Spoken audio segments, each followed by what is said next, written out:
सभी दर्शकों को मेरा एक बार फिर नमस्कार। आज मेरी मुलाकात और मुझे समय दिया एक वरिष्ठ कांग्रेसी नेता महेंद्र प्रताप गौतम जी ने, जो मथुरा से में ही निवास करते हैं और बहुत लंबे समय से सार्वजनिक जीवन में मैं अक्सर उनको सड़कों पे, मंदिरों में, गौड़िया मठ में अक्सर मैं उनको देख लेता हूँ आते जाते। उनसे मेरी मुलाकात होती रहती है। आज उन्होंने मुझे समय दिया, उसके लिए शुक्रिया। सबसे पहले तो आपको नववर्ष की बहुत बहुत मंगल कामनाएं, बेहतर भविष्य के लिए मंगल कामनाएं। और आप उम्र के उस पड़ाव पे खड़े हुए हैं कि सीनियर सिटीजन की लगभग बाउंड्री पे हैं।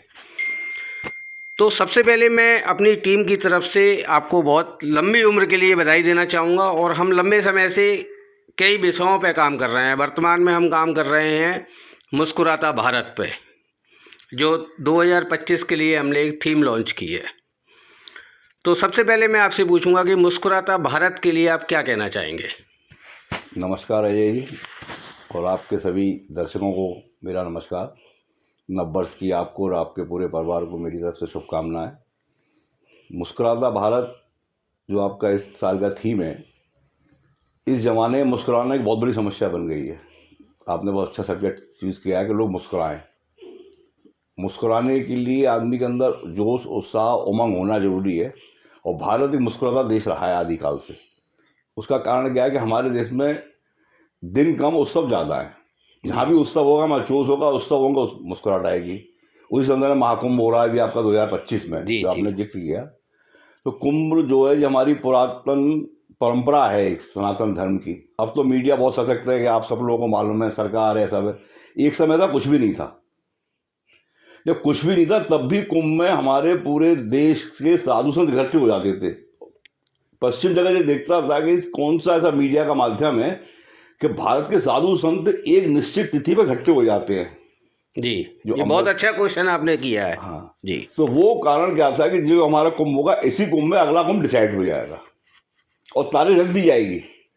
उस तारीख पर फिर साधु संत जो कंदराओं में, हिमालय में, जंगलों में बास कर, ऐसे संत विभूतियाँ आपको दिखाई देंगी जो कुछ संभव ही नहीं है। कहाँ रहते कहाँ हैं हजारों नागा साधु।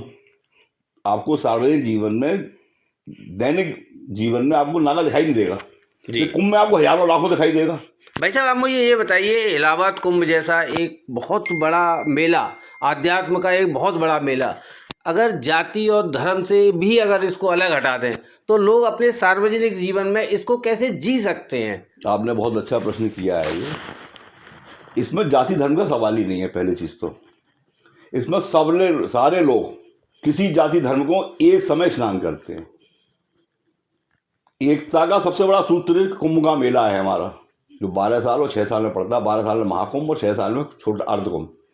इसमें कोई जादू भेद नहीं होता। संप्रदाय हैं हमारे, 13 अखाड़े हैं जो में, उनके माध्यम से पूरा भारत बंधा हुआ है। इसमें जाति धर्म की तो बात ही नहीं है।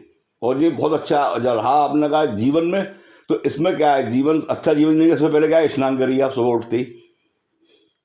पूजा पाठ है नहीं उसमें, कुछ नहीं, उसमें खाली स्नान का महत्व। स्वच्छ रहिए जी, और अपने जीवन को स्वच्छता के संग, योग से, ध्यान से अपने जीवन काटिए।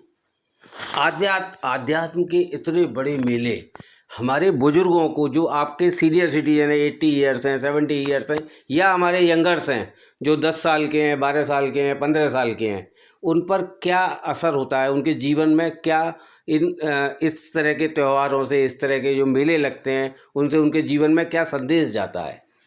भैया मैं अपना बताऊँगा, अपने सीनियर। अब 12 साल बाद कुंभ पड़ेगा। अब कोई संभावना तो नहीं 12 साल हमारे पास हो। हमारा उद्देश्य तो पहले जानने का यही है कि हम अपनी उम्र के इस पड़ाव में जाके कुंभ महास्नान करें हमें, और अमृत स्नान करके इसका लाभ लें। रहा बच्चों का, तो बच्चों को भी जाना चाहिए इसमें।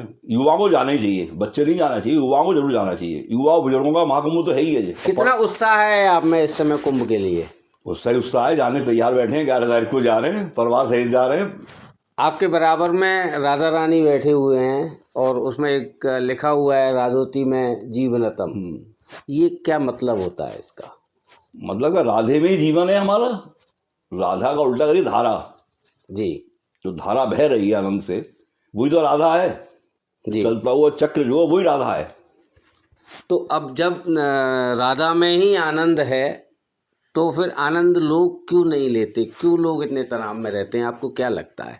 तालाब में तो लोग इसलिए हैं कि लोग छोड़ चुके हैं अपने ना परंपराओं को, अपने धर्म को। अब लोग फैशन से मतलब धर्म की बात करना, मंदिर जाना थोड़ा समझते हैं जो थोड़ा बैकवर्ड टाइप के आदमी है। पूजा की बात करना, वामपंथी विचारधाराओं पे ज़्यादा हावी होती चली जा रही है। हमारी टीम बहुत लंबे समय से इस विषय पे काम कर रही है। लास्ट ईयर जो हमने काम किया, भारत गांव में भी बसता है, मेरा देश मेरे शब्द और मुस्कुराता भारत।